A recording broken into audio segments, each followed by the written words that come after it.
Hey, what's up, guys? It's Cypher from CypherPK.com, and today I am bringing you long-awaited Magicka Dragonknight PvP build. I've been playing this build for the past couple of days. There's still some changes that I want to test, and I'll get to that later in the build video. But I'm going to show you what I've been using, exactly what I've been using, and I'm also going to be uploading a PvP montage with some highlights of this build in action. Now, as far as Magicka DK builds go, this one I was pretty impressed with. There's definitely a lot of other options. There's definitely a lot of other sets to use. But before we get started, I just want to shout out a couple people. I would like to shout out Isaac Newton, Albert Einstein, Archimedes, and I also just want to give a big shout out to God, because if it wasn't for the people who, inhabited the earth and had offspring that led to people creating the Elder Scrolls Online, which led to my parents creating me, we wouldn't be here right now, and this build wouldn't exist. So I just wanted to give the proper shout outs to the people behind this build. So let's just get right into it, alright? This is a dual wield sword and board. Let's start off with the dual wield bar. That's going to be our offensive bar. We got Burning Embers, Flame Lash, Fossilize, Dragon Fire Scale, and Burning Talons. Also, we have Shooting Star, but sometimes I mess around with Shifting Standard instead of Shooting Star. Pretty standard setup. You got the CC, the main bread and butter DPS. Your main source of healing is going to be Burning Embers, unfortunately, because Dragon Blood sucks, and this... I've had Burning Embers heal me for 30k plus. It's insane. I'll probably provide a video of that happening. Dragon Fire Scale. Now, Dragon Fire Scale is bugged. It sometimes doesn't reflect. I'm pretty sure that if you're in stealth, your projectiles don't get reflected. So I love this ability and I hate it at the same time. I wish it worked a little bit better. If you don't want to use it, I recommend Volatile Armor. I just love using Reflect. I love it. I've been playing with it for a really long time.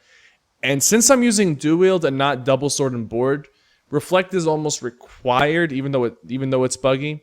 But like I said, I do want to try double sword and board with this setup and just drop Reflect for Volatile Armor. I think that might give you a little bit more tankiness, but a little bit less damage. So that's the front bar. That's going to be your main DPS bar. Your back bar, we got Mist Form for mobility, Elusive Mist, Igneous Shield to boost our healing. This piece of shit, this wonderful healing ability, you gotta have it. You gotta have some sort of defensive heal. Like, even though this ability sucks, you still have to have it on your bar because you don't want your only source of healing to be abilities that you attack people with, like Flame Lash, Burning Embers, and Deep Breath. We got Devouring Swarm, just in case you need to heal up or tank a group of players. Engulfing Flames, nice dot, also 10% additional fire damage. And Deep Breath, which is going to interrupt enemies and also give you a nice heal with a sort of decent burst if you time it properly. So these are the abilities. Now you might be wondering, hey, where is Entropy? How are you getting your spell damage? Well, that's a nice segue into our sets. We are running 5 pieces of Rattle Cage. Impen on 4 of the pieces and Sturdy on 1. Max Magicka on 4, and on the chest I have the Tri-Stat Enchant for maximum Magicka, maximum health, and maximum stamina. Now, Rattle Cage gives you max health, spell damage, and you gain major sorcery at all times. So you do not need Entropy for your major sorcery. Basically, the way you should look at this ability, especially for like a Dragonknight or a Templar or even a Nightblade, is the 5-piece bonus basically gives you an extra ability slot. That's what it's doing. It's making it to where you don't have to put Entropy or Molten Weapons or whatever on your bar, which it frees up a free slot for you. That's what it does. So, pretty good set. I really like this, and I'm going to be testing it out with a lot of other, setups. We're using 2 Valken Scoria, medium helmet and light shoulder. So we got the 5 heavy, 1 medium, 1 light. The helmet is infused with the Tri-Stat Enchants, and the shoulder is Impen with Max Magicka Enchant. Scoria is going to be really good. You can also use Grotthar. You can also use Bloodspawn. You got some options here. I like Scoria because Magicka DKs have a really hard time finishing people off, and Scoria definitely helps with that. Jewelry and weapons is going to be Desert Rose. Desert Rose Jewelry. 2 spell damage, 1 recovery. You could go 1 spell damage, 1 cost reduction, 1 recovery, or 2 recovery, 1 spell damage. I like to go with the more damage approach, but you definitely need at least 1 recovery for this build to sustain enough. Desert Rose swords, sharpened, spell damage enchant on them.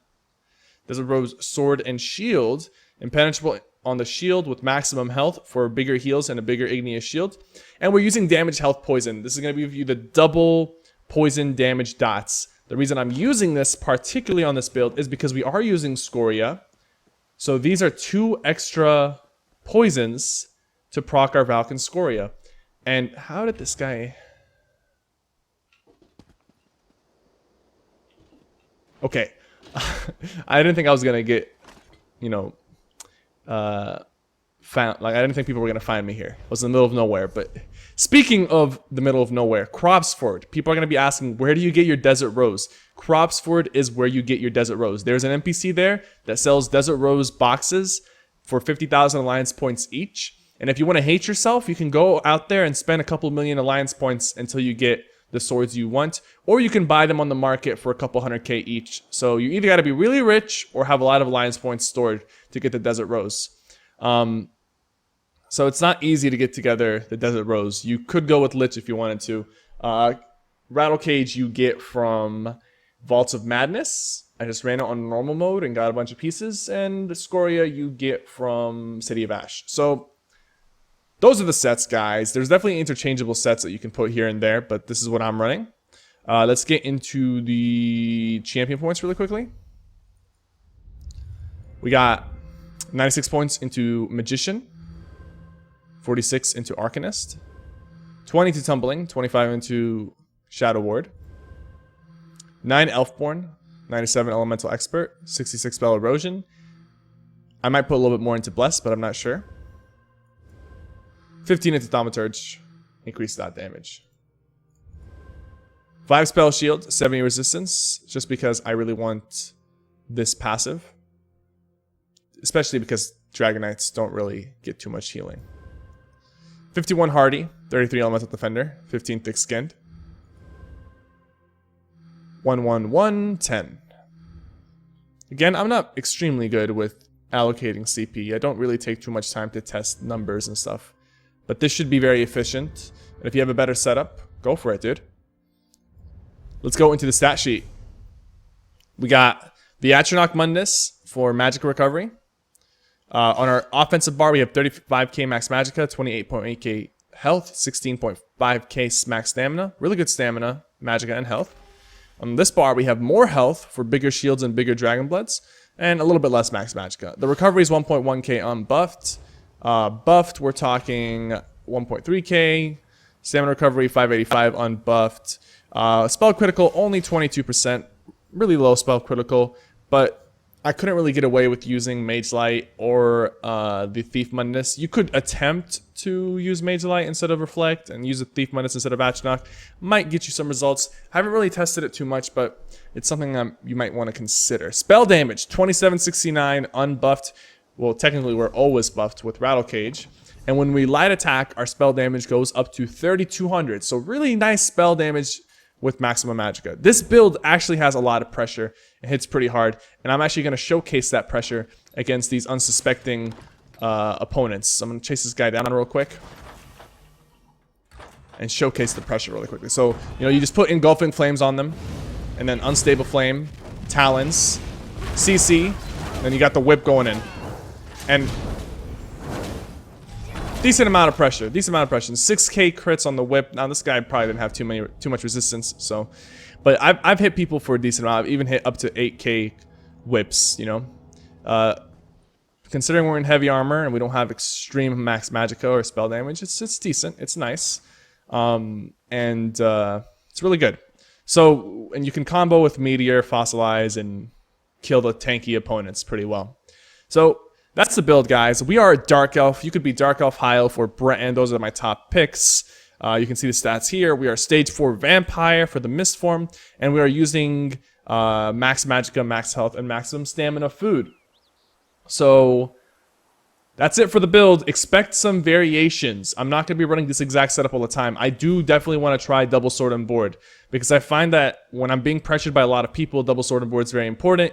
But in smaller scale action like 1v1s, 1v2s, 1v3s, 1v4s, even up to 1v5s, dual wield I find a little bit better just because it gives me a little bit more damage to finish off opponents. But once you start getting swarmed by more than 5 people, dual wield definitely doesn't have its place and you lose out on that. So I just don't have a Desert Rose shield, and I don't really want to spend, you know, 150, 200k to get one, considering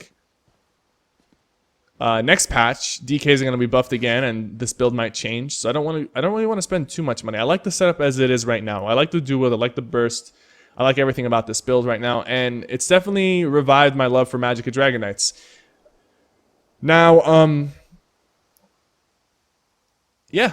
That's definitely the setup. And if you're wondering what costume this is the Empress costume, but it's dyed gold and black. Hope you guys like the look. Obviously, looks matter a lot in Cyrodiil. I'm gonna try to get this on my website. I know I haven't been updating my website lately. I haven't been putting my new builds on the website, but I've been uploading them onto YouTube, just not putting them on the website. Now, I promise I will be updating my website this weekend. So check out cypherpk.com this weekend, and you'll see all the recent builds compiled on there and posted for your viewing pleasure. Thank you guys so much for tuning in. And if you have any comments about the build or any recommendations, let me know. And if you want to see more builds and PvP, subscribe. All right, guys. I'll see you guys soon. Take care.